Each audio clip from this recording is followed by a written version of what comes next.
सभी को नमस्कार। स्वागत है आप सभी का हमारे इस YouTube channel the maths world में। आज का जो हमारा टॉपिक है नंबर थ्योरी में वो है डिवीजन एल्गोरिदम। लास्ट 2 लेक्चर में हमने डिविजिबिलिटी के बारे में स्टडी किया, उससे रिलेटेड हमने कुछ थ्योरम्स पढ़ी। आज हम डिवीजन एल्गोरिदम के बारे में जानेंगे भी क्या होता है डिवीजन एल्गोरिदम, और उसका प्रूफ भी देखेंगे। क्या है डिवीजन एल्गोरिदम? स्टेटमेंट देखिए, for any two integers A and B, A और बी दो हमारे पास इंटीजर है, where B is greater than 0, there exist unique numbers q and r are called quotient and remainder respectively such that a is equal to b q plus r is greater than or equal to 0 less than b। अगर हमारे पास दो integer है a और b greater than 0 है, तब दो unique integer exist करते हैं q और r such that a can be written as qb plus r। Q को हम क्वेश्चंट कहते हैं, R को रिमाइंडर कहते हैं। R की जो वैल्यू है वो ग्रेटर देन और equal to 0 less than B रहेगी। ये प्रूव करना है। तो प्रूफ देखिए इसका। पहले तो प्रूफ करने के लिए हम B के मल्टीपल लिख लेते हैं, मल्टीपल्स ऑफ B। B के मल्टीपल्स होंगे 0 plus minus B plus minus 2B plus minus 3B and so on. ये B के मल्टीपल है।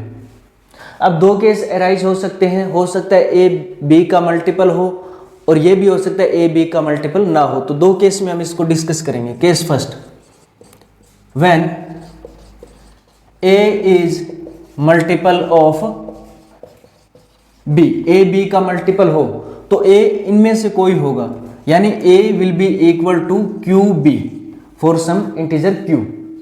तो ए किसके बराबर होगा? क्यू बी के बराबर होगा। That means A can be written as QB plus R, where R is equal to 0। तो अगर A B का मल्टीपल है तब हम A को QB plus R लिख सकते हैं, R की वैल्यू यहां पर 0 रहेगी। सेकेंड केस,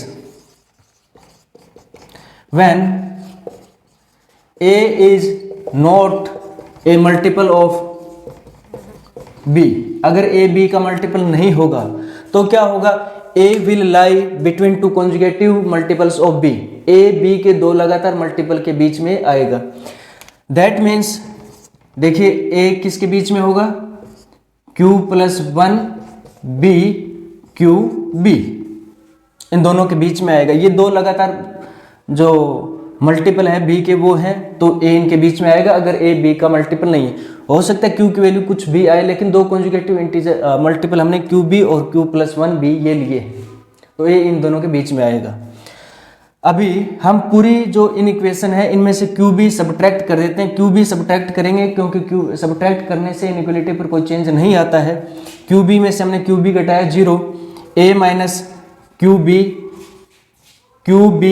प्लस B, और इसमें से भी हमने QB घटा दिया, तो यहाँ ये कैंसिल हो गया।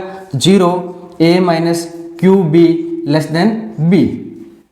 पुट करेंगे हम A माइनस QB को R पुट कर लेते हैं, तो ये किसके इक्वल आ जाएगा? This will be equal to 0 R less than B। इसको हमने R पुट कर लिया। इसका मतलब क्या हुआ? अगर हम इसको R पुट करते हैं तो R की वैल्यू 0 और B के बीच में आएगी। तो क्या प्रूव हुआ हमारे पास? A will be equal to QB plus R is greater than 0 less than B। अगर A B का मल्टीपल नहीं है तब भी A किसके बराबर आता है? QB plus R is greater than 0 less than B। इन दोनों को कंबाइन करते हैं, ये सेकंड इक्वेशन होगी, ये फर्स्ट इक्वेशन है। दोनों को कंबाइन करते हैं। दोनों केस में A कैसे लिखा जा सकता है? QB plus R। कंबाइन करेंगे, R क्या होगा? ग्रेटर देन और equal to 0 less than B। ये इसमें हमें प्रूव करना था। A को ऐसे हम लिख तो सकते हैं QB प्लस R। अब इसकी यूनिकनेस प्रूव करनी है, यानी Q और R यूनिक होंगे, इनका कोई विकल्प नहीं है। अभी दूसरे तरीके से हम लिख नहीं सकते A को Q और R को चेंज करके। अब यूनिकनेस प्रूव करेंगे। यूनिकनेस कैसे प्रूव करेंगे? देखिए,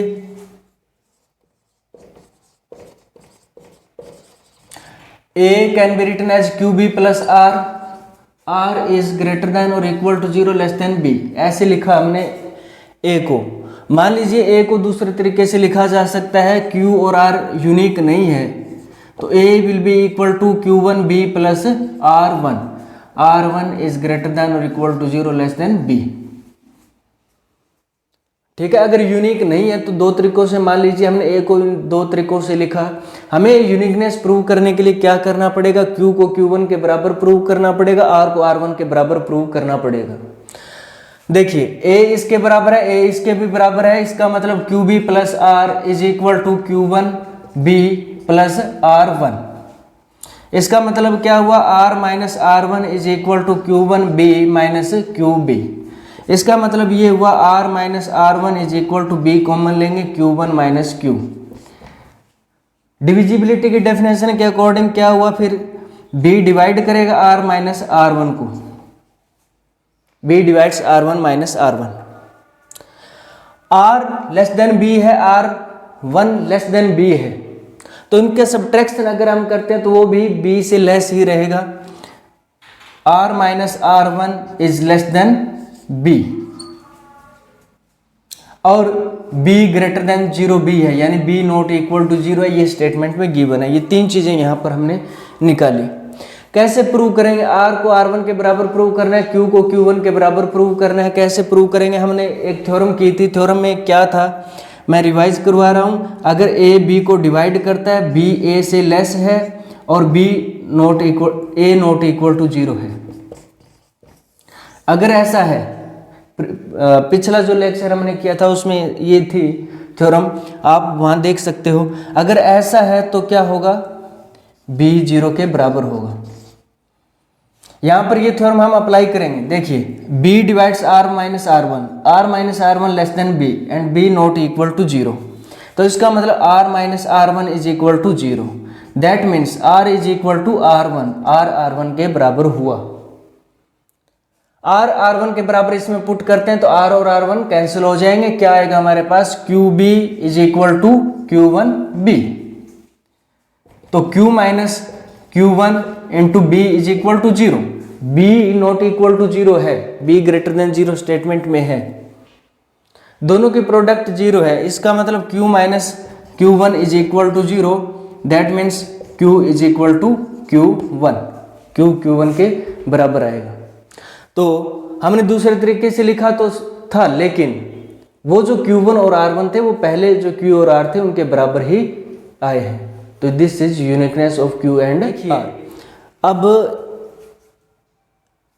क्या है ये थ्योरम, जैसे मान लीजिए नंबर है हमारे पास A इज इक्वल टू 95 है और B इज इक्वल टू 5 है, सॉरी आप लिख लीजिए 9।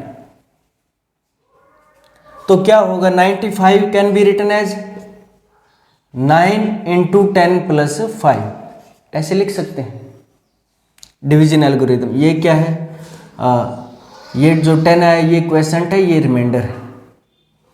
A हमारे पास ये, B ये। अगर हमारे पास A 95 हो, अब आप ये भी देख सकते हैं 5 इज लेस देन 9, 0 से ग्रेटर और 9 से छोटा। A 95 है, B मान लीजिए 5 है, तो इस केस में क्या होगा, 95 is equal to 5 into 19 plus 0, यहाँ पर रिमाइंडर 0 आ रहा है। तो ऐसे हम इसको देख सकते हैं भी डिवीजन एल्गोरिथम किस तरीके से काम करेगी।